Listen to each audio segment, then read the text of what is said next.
All right, today we are diving deep into one of the most ambitious, most influential books ever written, Plato's Republic. Now, this isn't just some dusty old philosophical text. Think of it more like a blueprint, a grand thought experiment to build the perfect society from the ground up, all to answer one deceptively simple yet incredibly profound question. And this is that question. I mean, really think about it. Imagine you found a ring that could make you completely invisible. You could do anything you wanted, get away with anything, and no one would ever know. Would you still choose to be a good person? That's the challenge, right? It was posed over 2,400 years ago, and it's the spark that ignites this entire conversation, pushing Plato's mentor, Socrates, to figure out what justice really is and why it's worth chasing for its own sake. But to really get Plato's radical answer, we can't just look at the ideas in a vacuum. We have to look at the man himself and the world he was living in. See, the Republic wasn't dreamt up in some peaceful, quiet library. Oh no, it was forged in an age of absolute chaos, war, and immense personal tragedy. You've got to understand, this quest for a perfect state was deeply, deeply personal for Plato. He saw his beloved city of Athens get absolutely shattered by a war that dragged on for decades. He had to watch as his hero, Socrates, who he believed was the wisest and most just man alive, was condemned to death by a democratic vote. He even tried to put his own ideas into practice by advising a real-life king. And you know what he got for his trouble? He was sold into slavery. So you can imagine, when he finally made it back to Athens and founded his own school, the Academy, he was driven by this one powerful conviction: society will never, ever be right until its leaders are truly wise. So how in the world do you even begin to define a concept as huge as justice?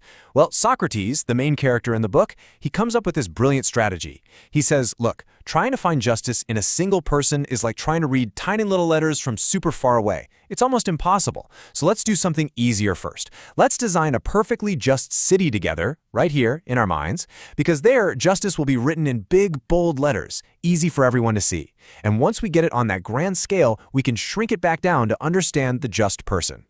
So they build this ideal city, which he calls Kallipolis, literally the beautiful city. And it's all built on one core principle: specialization. Plato was convinced that a society is at its absolute best when every single person performs the one role that fits their true nature. So you've got the producers, the farmers, the craftsmen. They're the economic heart of the city. Then you have the auxiliaries, the spirited, courageous warriors who protect it. And finally, way at the top, you have the guardians, the ones who have a natural gift for reason and wisdom, and they are painstakingly educated to rule. And here we go. This is the crucial point.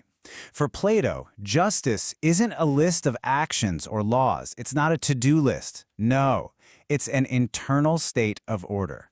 Justice is that beautiful harmony that just happens when every part of the system is doing its own job and doing it well, without messing with anyone else's job. It's not about what you do, it's about what you are. It's all about inner balance. And this is where it all clicks together, right? The city is a perfect mirror of the human soul. The guardians, with all their wisdom, they represent the rational part of us, our reason. The auxiliaries, full of courage and honor, that's our spirit.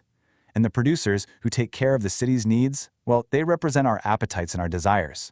So a just city is one where the wise rule. And a just person? That's someone whose reason is in charge of their soul, with their spirit as its ally, guiding and controlling all those appetites. Okay, so this leads us to the next massive question. If the city has to be ruled by the wise, then who exactly are these people? And how do they get to be wise enough to lead in the first place? Well, Plato's answer to this is probably his most famous, most powerful metaphor in the entire history of philosophy. He asks us to imagine something. Picture this: a group of prisoners who have spent their entire lives chained up in a dark cave facing a wall. Behind them, there's a fire burning, and people are walking back and forth carrying different objects. All the prisoners have ever seen are the flickering shadows of these objects on the wall in front of them. So for them, this shadow play isn't just a representation of reality, it is reality. It's the only thing they know. Now, imagine one of those prisoners is set free. He's forced to turn around and see the fire, see the actual objects. It's confusing, right? Then he's dragged, kicking and screaming, out of the cave and into the world above. The sunlight is agonizing, it's blinding. But slowly, very slowly, his eyes adjust. And for the first time ever, he sees the real world.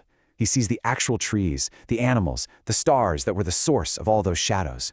These real things are what Plato calls the forms, the perfect, true ideals that our physical world is just a copy of. But the journey isn't over. This enlightened person has a duty to go back down into the cave to try and tell the others what he's seen. And how do you think the other prisoners are going to react? They'll think he's gone crazy. They'll laugh at him. They might even try to kill him for threatening their comfortable, shadowy reality. This whole journey out of the cave, this painful climb, that is the long, difficult education of a philosopher.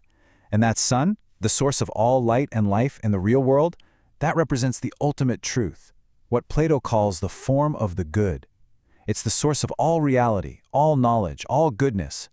And only those people who have made this journey, who have seen the form of the good for themselves, only these philosopher kings are actually fit to rule. They don't even want power, but because they know what is truly good, they have a duty to lead. Now, as you can probably guess, this whole vision, a state ruled by all-knowing philosopher kings, well, it has been hugely influential, but also, let's be honest, deeply controversial. Its legacy is complex and, frankly, a little jarring when you look at it with modern eyes. I mean, on one hand, Plato suggests ideas that can feel pretty authoritarian. Strict censorship of art and music to make sure everyone stays moral, getting rid of the traditional family for the ruling class to prevent corruption, and even using a state-sanctioned noble lie to keep social harmony. But then, on the other hand, the book is just packed with ideas that were so far ahead of their time. It argues for a system of universal education based on merit, not on who your parents are. And get this, for ancient Greece, Plato insists that women have the same rational capacity as men, and because of that, they should be educated and rule right alongside them as guardians. But was Plato really handing us a practical blueprint for a government we could build tomorrow? He actually asked that question himself. And maybe the true value of his ideal city isn't about whether we can actually build it. Maybe it's about having it as a perfect model. It's like a North Star, a perfect standard of justice we can use to measure our own societies and our own souls, to see where we fall short. And that's where the whole thing comes right back around to us, doesn't it? The allegory of the cave isn't just about ancient politics, it's a personal challenge to every single one of us. So I'll leave you with this to chew on. If we are all in some way prisoners in a cave, what are the common shadows, the popular opinions, the daily distractions that we just accept as reality?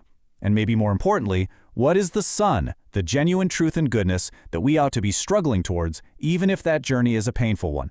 That's the challenge Plato leaves us with.